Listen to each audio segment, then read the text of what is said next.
নমস্কার, শ্রমিক কথায় আপনাদের সকলকে স্বাগত জানাই। পশ্চিমবঙ্গ রাজ্য সরকারের যে সমস্ত ঠিকা শ্রমিকরা রয়েছেন, যারা মূলত কোনো রাজ্য সরকারের এমন কোনো জায়গাতে কাজ করছেন, যারা যারা মূলত রাজ্য সরকারের অধীনস্থ কন্ট্রাকচুয়াল জব করছেন, তাদের যে ন্যূনতম মজুরি রয়েছে, সেই মজুরিটি বর্তমানে ন্যূনতম যে মজুরি রয়েছে তার তুলনায় কিন্তু অনেকটাই বেশি। তাহলে চলুন ভিডিওটি শুরু করা যাক। আর আপনারা যদি চ্যানেলে নতুন এসেছে, চ্যানেলটা অবশ্যই সাবস্ক্রাইব করুন, পাশে যে নোটিফিকেশন বেলটি আছে ওটাকে আলাদা ক্লিক করে দিন। আমি এরকম অনেক ইনফরমেটিভ ভিডিও আগামী দিনে নিয়ে আসবো।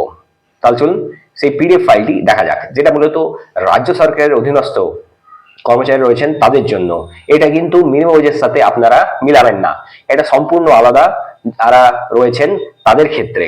এটা পশ্চিমবাংলার যারা ন্যূনতম মজুরি হিসাব কাজ করছেন, মূলত আপনি মানতে পারেন যাদের আউটসোর্স করা হয়, কন্ট্রাক্টর কাজ করেন, তাদের জন্য এটা নয়, এটা সম্পূর্ণরূপে গভর্নমেন্ট ন্যূনতম মজুরি।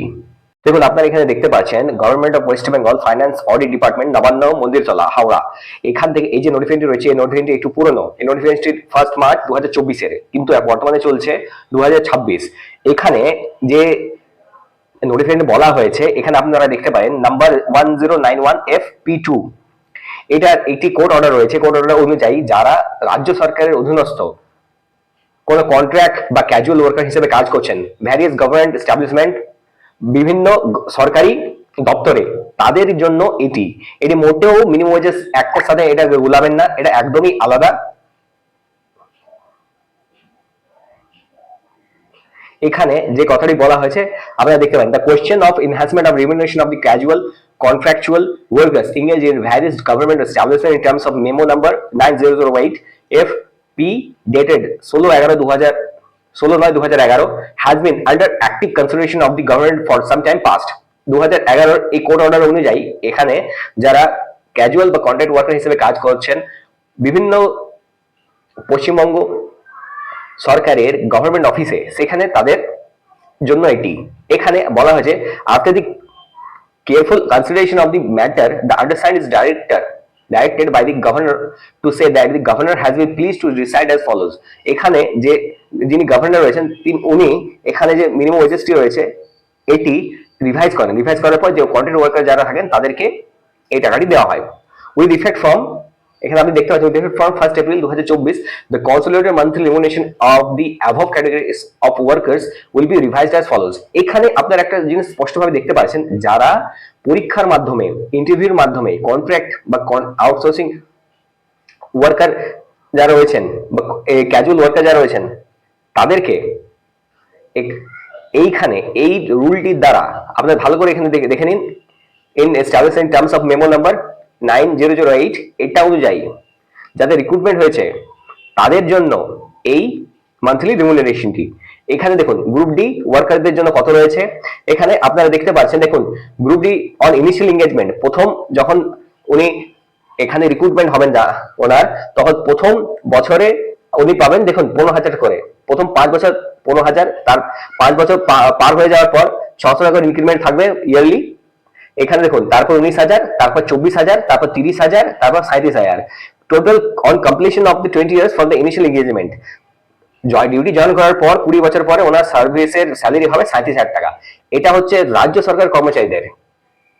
এরপর দেখুন এই যে জায়গাটি রয়েছে, এখানে এটি রয়েছে period for engagement group C employee. Group C তে যারা জয়েন করবেন তাদের জন্য দেখুন মান্থলি থাকবে 17,000 টাকা, অ্যানুয়ালি 600 টাকা বাড়বে, আবার 5 বছর কমপ্লিট করার পর 21,000 টাকা, 700 টাকা অ্যানুয়ালি বাড়বে, আবার 10 বছর কমপ্লিট করার পর 26,000 টাকা, 800 টাকা অ্যানুয়ালি বাড়বে, আবার দেখুন 15 বছর কাজ করার পর 32,000 টাকা, 1,000 টাকা অ্যানুয়ালি বাড়বে, আবার দেখুন 20 বছর কাজ করার পর 39,000 টাকা, 1200 টাকা অ্যানুয়ালি বাড়বে। তো এখানে এই রেটটি দেওয়া রয়েছে। এই রেটটি ওয়েস্ট বেঙ্গল যে গভর্নমেন্টের যে মিনিমাম ওয়েজেস আছে, যেটা প্রত্যেক বছরে দুবার রিভাইজ করা হয়, একবার জানুয়ারি মাসে একবার জুন মাসে, সেটা মোটেও এটা নয়, এটা সম্পূর্ণরূপে আলাদা।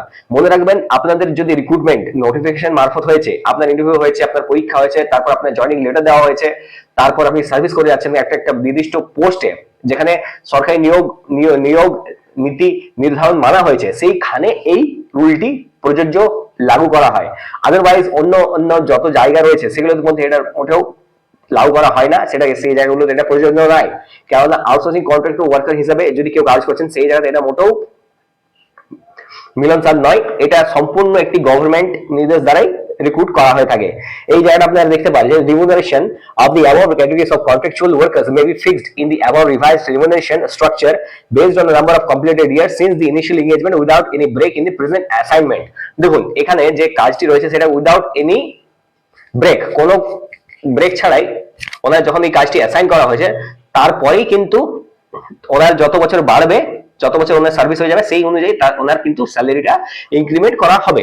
আবার দেখুন এখানে annual enhancement of remuneration of such contractual workers may be allowed on the 1st July of every year provided at least 6 months of satisfactory service from the date of engagement or change of slab on account of completing 5 বছর। দেখুন 6 মাস পরেই এখানে satisfactory যদি service পাওয়া যায় ওনার, তারপরে কিন্তু ওনার salary স্ল্যাবের উপর একটু পরিবর্তন দেখা দেবে। ওনার কমপ্লিটিং, দেখুন এখানে কমপ্লিটিং কথা বলা হচ্ছে 5 বছর হতে পারে, 10 বছর হতে পারে, 15 বছর হতে পারে, আবার 20 বছর হতে পারে, as the case maybe has been rendered, সেটা যদি পুনরায়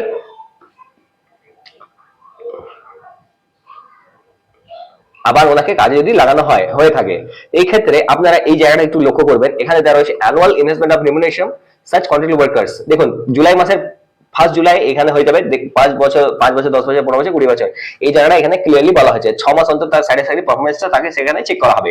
অ্যানুয়াল এনহ্যান্সমেন্ট অন 1 তারিখ 7 মাস 2024 shall be allowed after such revision to all such contractual workers excepting those who have been engaged after 1 তারিখ 1 মাস 2024। দেখুন 1 তারিখ 1 মাস 2024, আর এটা 10 বছরের একটি জায়গা দেখা হয়, 10 বছর পরে এটাকে রিভাইজ করা হয়, আবার অনেক ক্ষেত্রে তাদেরকে পার্মানেন্টও করে দেওয়া হয়। এর ইয়ার্স অফ এনগেজমেন্ট আফটার 1 তারিখ 1 মাস 2024, 1 তারিখ 1 মাস 2024 কে বাদ দিয়ে তার আগে যত রিক্রুটমেন্ট হয়েছে সেগুলোকে খতিয়ে দেখা হয়, তারপরে এটা কিন্তু রিজেন্টলি নেওয়া হয়। এরপর এর আপনারা দেখতে পাচ্ছেন all other existing conditions of engagement shall remain unchanged. All other existing conditions shall remain unchanged. অন্যান্য যা রিক্রুটমেন্ট হয়েছে সেগুলো সবই আনচেঞ্জ, মানে সেগুলো কোনো পরিবর্তন হবে না, সেগুলো নরমালি থাকবে। এই দেখুন Manoj Panth additional chief secretary to the government of West Bengal, এর দ্বারা এটা সিগনেচার করা আছে। এইখানে যত জায়গাগুলোতে দেওয়া রয়েছে এই জায়গাগুলোতে এটা ট্রান্সফার হয়ে যায়, এই জায়গাগুলোতে এগুলো পাঠানো হয় প্রত্যেকটি ডিপার্টমেন্টকে। যদি এই ভিডিওটা আপনার ইনফরমেটিভ লাগে চ্যানেলটা অবশ্যই সাবস্ক্রাইব করুন, পাশে নোটিফিকেশন বেল আছে অলে ক্লিক করুন। আমি এরকম অনেক ইনফরমেটিভ ভিডিও আগামী দিনে নিয়ে আসবো। ধন্যবাদ।